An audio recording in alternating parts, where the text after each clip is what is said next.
ദൃശ്യം 3 എന്താണ് പറയാനുള്ളത്? അല്ല, തീർച്ചയായിട്ടും അല്ല, എന്താ പറയുക, മലയാളക്കരയും അല്ലെങ്കിൽ ഇന്ത്യൻ പാടും ആൾക്കാർ ഇത്രയും ഒരു ഫാൻ ഫോളോയിങ് ഉള്ള ഒരു ഫ്രാഞ്ചൈസിയുടെ 3-ാം പതിപ്പാണ്. അപ്പോൾ അത് ഏറ്റവും സ്പെഷ്യൽ അത് ലാൽ സാറിൻ്റെ ബർത്ത്ഡേ, ലാലേട്ടൻ്റെ ബർത്ത്ഡേ അന്ന് തന്നെ നമുക്ക് ലാലേട്ടൻ്റെ കൂടെ തന്നെ നമുക്കത് ഇവിടെ എറണാകുളം കവിതാ തിയേറ്ററിൽ കാണാൻ സാധിക്കുക അല്ലേ.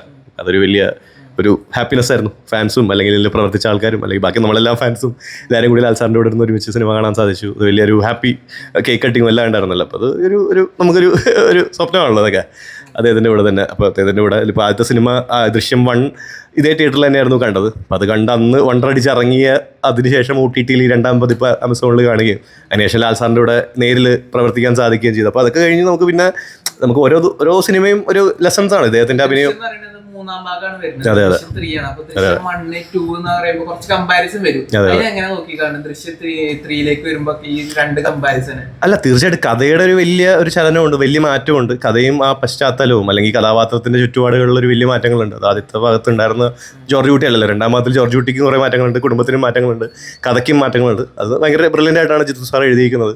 അപ്പോൾ അതേപോലെ തന്നെ നമുക്ക് അതിനേക്കാൾ ഒരു ക്യാച്ചും അല്ലെങ്കിൽ ഒരു ഫയർ വരുന്നത് ലാൽ സാറിൻ്റെ ആ ക്യാരക്ടറിൻ്റെ ഒരു എവല്യൂഷൻ ഉണ്ടല്ലോ. നമ്മൾ ആസ് ആൻ ആക്ടർ നമ്മളിപ്പോൾ അദ്ദേഹത്തിൻ്റെ കൂടെ പ്രവർത്തിക്കുമ്പോഴാണെങ്കിലും അദ്ദേഹത്തിൻ്റെ സിനിമ കാണുമ്പോഴാണെങ്കിലും നമ്മൾ അദ്ദേഹം എങ്ങനെയാണ് ഈ ക്യാരക്ടറിനെ മുമ്പോട്ട് കൊണ്ടുപോകുക, അതെപ്പോഴും നമ്മളെ ഒരു വണ്ടറടിപ്പിക്കുന്ന ഒരു ആക്ടർ അല്ലെങ്കിൽ ഏറ്റവും one of the finest actor in India ആണല്ലോ അപ്പോൾ അദ്ദേഹം. അപ്പോൾ അത് അൺഡൗട്ടഡ്ലി ഭയങ്കര ബ്രില്യൻ്റ് ആയിരുന്നു. കാരണം ആ ഒരു ക്യാരക്ടറിൻ്റെ ഒരു എവല്യൂഷൻ ഇതിൽ വരുമ്പോൾ ജോർജ് കുട്ടിക്ക് വരുന്ന മാറ്റങ്ങൾ അല്ല, ഒരു സിനിമയും ഒന്നിനും മുകളിലും താഴെ നമ്മൾ പറയാൻ പാടില്ല. എല്ലാ സിനിമയും അതിൻ്റെതായ രീതിയിൽ നമ്മൾ കാണണം. ഒന്ന് വേറെ, രണ്ട് വേറെ. കാരണം 2-3 സമയത്തും 3 കാലഘട്ടത്തിലും അല്ലെങ്കിൽ 3 പശ്ചാത്തലവും പരിപാടികളിലും പോകുന്ന സിനിമകളാണല്ലോ. അപ്പോൾ അതിൻ്റെ എല്ലാ രീതിയിലും അപ്ഗ്രഡേഷനും ചേഞ്ചസും വന്നിട്ടുണ്ടോ കാലത്തിൻ്റെ മാറ്റം കൊണ്ട്. അപ്പോൾ തീർച്ചയായിട്ടും ഈ സിനിമയായിട്ട് തന്നെ കാണണം. ഒരു സിനിമയായിട്ട് അല്ലെങ്കിൽ നമ്മൾ അതും വെച്ച് ഇങ്ങനെ കമ്പയർ ചെയ്യാൻ പറ്റില്ലല്ലോ. മലയാള സിനിമയ്ക്ക് ആദ്യത്തെ 50 കോടി സിനിമ തീർച്ചയായിട്ടും ദൃശ്യത്തിലാണ്. പിന്നെ അതിൽ OTT-യിൽ അധികം ഏറ്റവും കൂടുതൽ മലയാളികൾ മലയാള സിനിമ കാണാൻ എത്തുന്നതും ദൃശ്യത്തിലൂടെയാണ്. ദൃശ്യം 2. ഇപ്പോൾ ദൃശ്യം 3ന്റെ പ്രസ് മീറ്റില് ലാലേട്ടനോട് ക്വസ്റ്റ്യൻ ചോദിച്ചിട്ടുണ്ടായിരുന്നു, ഇത്തവണ 500 കോടി ക്ലബിലെത്തുമോ എന്നുള്ള രീതിയിൽ. അപ്പൊ ലാലേട്ടൻ പറഞ്ഞത് നമുക്ക് 300 ഞാൻ ആഗ്രഹിക്കുന്നുണ്ട് എന്നുള്ള ഒരു. അപ്പൊ എങ്ങനെയുണ്ട് ഒരു ഓഡിയൻ നിലയിൽ, ഒരു ആർട്ടിസ്റ്റ് എന്ന നിലയിൽ ഇതിന്റെ ബോക്സ് ഓഫീസ് വിജയത്തെ എങ്ങനെ നോക്കിക്കാണ്? തീർച്ചയായിട്ടും ഇപ്പോൾ പറഞ്ഞ പോലെ തന്നെ ഒരു മലയാള സിനിമയ്ക്ക് ഇത്രയും വലിയൊരു ഓപ്പണിംഗ് അല്ലേ, 50 കോടി എന്ന് പറഞ്ഞൊരു മാർക്കറ്റ് തന്നെ വലിയൊരു ഓപ്പണിംഗ് തന്നെയാണല്ലോ മലയാള സിനിമയ്ക്ക് സംഭവിച്ചത്. അതിനുശേഷം ഇപ്പം ഞാൻ നോർത്ത് ഇന്ത്യയിലായിരുന്നു എൻ്റെ ലോ പഠിച്ചത്. അപ്പോൾ ആ സമയത്ത് അതിനുശേഷമുള്ള സുഹൃത്തുക്കളൊക്കെ അവരും ഞാനിപ്പോൾ കുറേ പുഷ് ചെയ്യുമായിരുന്നു സിനിമകളൊക്കെ കാണാം. അപ്പോൾ അവർ അന്ന് മലയാളം ഡബ്ഡ് അങ്ങനെ പരിപാടികൾ കുറവായിരുന്നല്ലോ. ഡബ്ഡ് ഉണ്ടായിരുന്നു, സബ് ടൈറ്റിൽസ് അങ്ങനെ കുറവായിരുന്നു, OTT സ്ട്രീംസ് കുറവായിരുന്നു. പിന്നെ വന്നൊരു വലിയൊരു റെവല്യൂഷൻ എന്ന് വേണമെങ്കിൽ പറയാം ദൃശ്യം. അതൊരു വലിയൊരു മാറ്റമാണ്. അപ്പോൾ അതിനുശേഷമാണ് പല പഴയ സിനിമകളും അല്ലെങ്കിൽ വേറെ സിനിമകളും എല്ലാം ഇവർ ചർച്ച ചെയ്ത് കാണുന്നതും അല്ലെങ്കിൽ ആൾക്കാർ അത് എൻജോയ് ചെയ്യും. അപ്പോൾ തീർച്ചയായിട്ടും ഒരു വലിയൊരു ചരിത്രം തന്നെയാണ്. അതിൻ്റെ ഓരോ ഭാഗത്തിനും ഓരോ ചരിത്രമുണ്ട്. ഇപ്പോൾ പറഞ്ഞ പോലെ ഫസ്റ്റ് പാർട്ടിന് ഈ ഒരു ബോക്സ് ഓഫീസിൻ്റെ ഒരു ഓപ്പണിങ്ങും 2-ാം ഭാഗത്തിന് ഈ പറഞ്ഞ പോലത്തെ ഒരു കൈൻഡ് ഓഫ് ഒരു സ്കീമാറ്റിക്സും മലയാള സിനിമയുടെ തന്നെ ആൾക്കാരുടെ ഒരു വ്യൂവർഷിപ്പും ഇൻ്റർനാഷണൽ ലെവലിലും പല ആൾക്കാരും ഇത് കാണുന്നു. ലാൽ സാർ തന്നെ കുറേ ഇൻ്റർവ്യൂവിൽ പറഞ്ഞല്ലോ, വേറെ പല രാജ്യത്തിലും അല്ലെങ്കിൽ വേറെ സ്ഥലത്തൊക്കെ പോകുമ്പോൾ ആൾക്കാർ ഇതിനെപ്പറ്റി ചോദിക്കുക ദൃശ്യം 3 എന്ന് ഇറങ്ങണേ. തീർച്ചയായിട്ടും അതിൻ്റെ ഒരു ആൾക്കാരത് കാത്തിരിക്കുന്ന ഒരു സിനിമ എന്ന് തന്നെയാണല്ലോ അതിൻ്റെ. തീർച്ചയായിട്ടും അതൊരു വലിയൊരു മാനത്തിലേക്ക് തന്നെ ഈ സിനിമ എത്തട്ടെ അല്ലേ. നമുക്കത് ഭയങ്കര സന്തോഷമാണ്. കാരണം നമുക്ക് ഏറ്റവും ആഗ്രഹമാണ് മലയാള സിനിമ വലുതാവണം എന്നാണല്ലോ നമ്മുടെയൊക്കെ. അപ്പോൾ നമുക്ക് വലിയ സിനിമകളിൽ പ്രവർത്തിക്കാൻ സാധിക്കുമല്ലേ. നമുക്ക് വലിയൊരു ഇൻഡസ്ട്രിയുടെ ഭാഗമാണ് നമ്മളെന്ന് ഉറപ്പിച്ച്, ഇത്രയും നല്ലൊരു ഇൻഡസ്ട്രിയുടെ ഭാഗമാണ്, അതൊരു വലിയ ബ്ലെസ്സിങ് ആണ്. തീർച്ചയായിട്ടും അതിൻ്റെ ഒരു സ്കെയിൽ വൈസ് ഇനിയും വലിയ സിനിമകൾ മലയാള സിനിമയ്ക്ക് സംഭവിക്കുന്നത് നമുക്ക് ആസ് എൻ ആക്ടറും അല്ലെങ്കിൽ ഒരു പ്രേക്ഷകർ എന്ന രീതിയിൽ നമുക്ക് നല്ലതാണല്ലോ. വലിയ സിനിമകൾ കാണാൻ പറ്റും, വലിയ സിനിമകളിൽ നമുക്ക് ഭാഗമാവാനും പറ്റും. അങ്ങനെ സാധിക്കട്ടെ.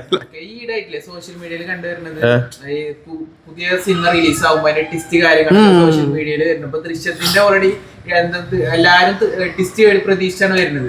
ടിസ്റ്റ് തന്നെ ഓൾറെഡി റിവീൽ ചെയ്യാറ്, അങ്ങനത്തെ ഒരു പ്രചരണം ഉണ്ടല്ലോ. അപ്പൊ കാണാനുള്ളവരോടും ഇങ്ങനെ പ്രചരിപ്പിക്കുന്നവരോടും എന്താ പറയുള്ളത്? തീർച്ചയായിട്ടും. കാരണം ഈ അടുത്ത് ഈ പറഞ്ഞ പോലെ തന്നെ ഒരു ലാസ്റ്റ് ഇറങ്ങിയായിട്ട് കുറേ സിനിമകൾ കുറേ അധികം സ്പോയിലേഴ്സ് അതിൻ്റെ ഓൺലൈൻ വന്നിരുന്നു. അപ്പോൾ അതാ പറയുന്നത്. കാരണം ഈ സിനിമ തിയേറ്ററിക്കലി തന്നെ എൻജോയ് ചെയ്യുന്ന കുറേ ഫാക്ടേഴ്സും അല്ലെങ്കിൽ കുറേ സീക്വൻസസും അതിൻ്റെ കുറേ ഭാഗങ്ങളും ഉണ്ട്. അപ്പോൾ അത് ആൾക്കാരങ്ങനെ എൻജോയ് ചെയ്യട്ടെ. എന്തിനാ വെറുതെ ഒരാളുടെ ഒരു എക്സ്പീരിയൻസ് നമ്മളായിട്ട് നഷ്ടപ്പെടുന്നത്. അപ്പോൾ മാക്സിമം ആൾക്കാരത് അവോയ്ഡ് ചെയ്യുക. പറ്റാവുന്നവരും ആൾക്കാർ തിയേറ്ററിൽ തന്നെ വന്ന് കാണുക. കാരണം ഇത്രയും നമ്മളെ വിസ്മയിപ്പിച്ച 2 ഭാഗങ്ങളാണ്. അപ്പോൾ തീർച്ചയായിട്ടും ഇതിനും അങ്ങനെ ഞെട്ടിക്കാനുള്ളൊരു സാധ്യതയുള്ള സിനിമയാണ് അല്ലേ. അപ്പോൾ അത് ആൾക്കാർ അങ്ങനെ തന്നെ കാണട്ടെ. കാരണം അത് നമുക്ക് റിക്വസ്റ്റ് ചെയ്യാനല്ലേ പറ്റുള്ളൂ. കാരണം അത് പലരും വീഡിയോ ഒക്കെ എടുക്കുന്നുണ്ട്, പല വലിയ ഇമ്പോർട്ടൻറ്റ് സീക്വൻസസ്. അപ്പോൾ നമുക്കത് ചെയ്യരുത് എന്നല്ലേ പറയാൻ പറ്റുള്ളൂ. ഇപ്പോൾ ചെയ്യുന്നത് ശരിയല്ല. അത് നമ്മൾ ഇതിൻ്റെ ഒരു പ്രേക്ഷകൻ അല്ലെങ്കിൽ ഒരു ആരാധകൻ അല്ലെങ്കിൽ ഒരു സിനിമ ലവർ എന്ന രീതിയിൽ നമ്മളത് ചെയ്യാൻ പാടില്ല എന്ന് നമുക്ക് റിക്വസ്റ്റ് ചെയ്യാനേ പറ്റുള്ളൂ.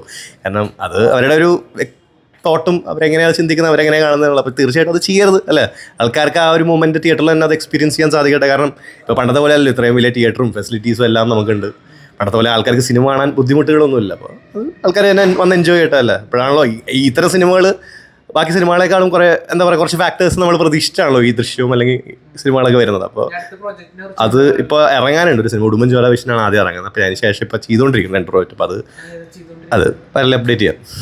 നല്ല അപ്ഡേറ്റ് എല്ലാ സിനിമയും വലിയ പടം, നമ്മൾ ചെറിയ പടം എല്ലാ പടവും വലിയത് അതൊക്കെ പറയാം. അതിപ്പോൾ ഇതിനൊക്കെ ശേഷം എല്ലാ ഡേറ്റ്സും മാറിയല്ലോ, ഈ യുദ്ധം പരിപാടിയൊക്കെ വന്നപ്പോൾ ഞാൻ തീർച്ചയായിട്ടും അത് സോഷ്യൽ മീഡിയയിലും എല്ലാത്തിലും അപ്ഡേറ്റ് ചെയ്യാം. അങ്ങനെ എന്തായാലും നിങ്ങളുടെ പേജ് ഭയങ്കര വ്യൂവർഷിപ്പൊക്കെ ഉള്ള പേജാണ്, ഞാൻ കണ്ടിട്ടുണ്ട്. എന്തായാലും ഓൾ ദി വെരി ബെസ്റ്റ്. എന്തായാലും ഗംഭീരമാവട്ടെ. എന്തായാലും നിങ്ങൾക്ക് ഇഷ്ടപ്പെട്ടെന്ന് വിശ്വസിക്കുന്നു അല്ലേ സിനിമ? Okay, thank you.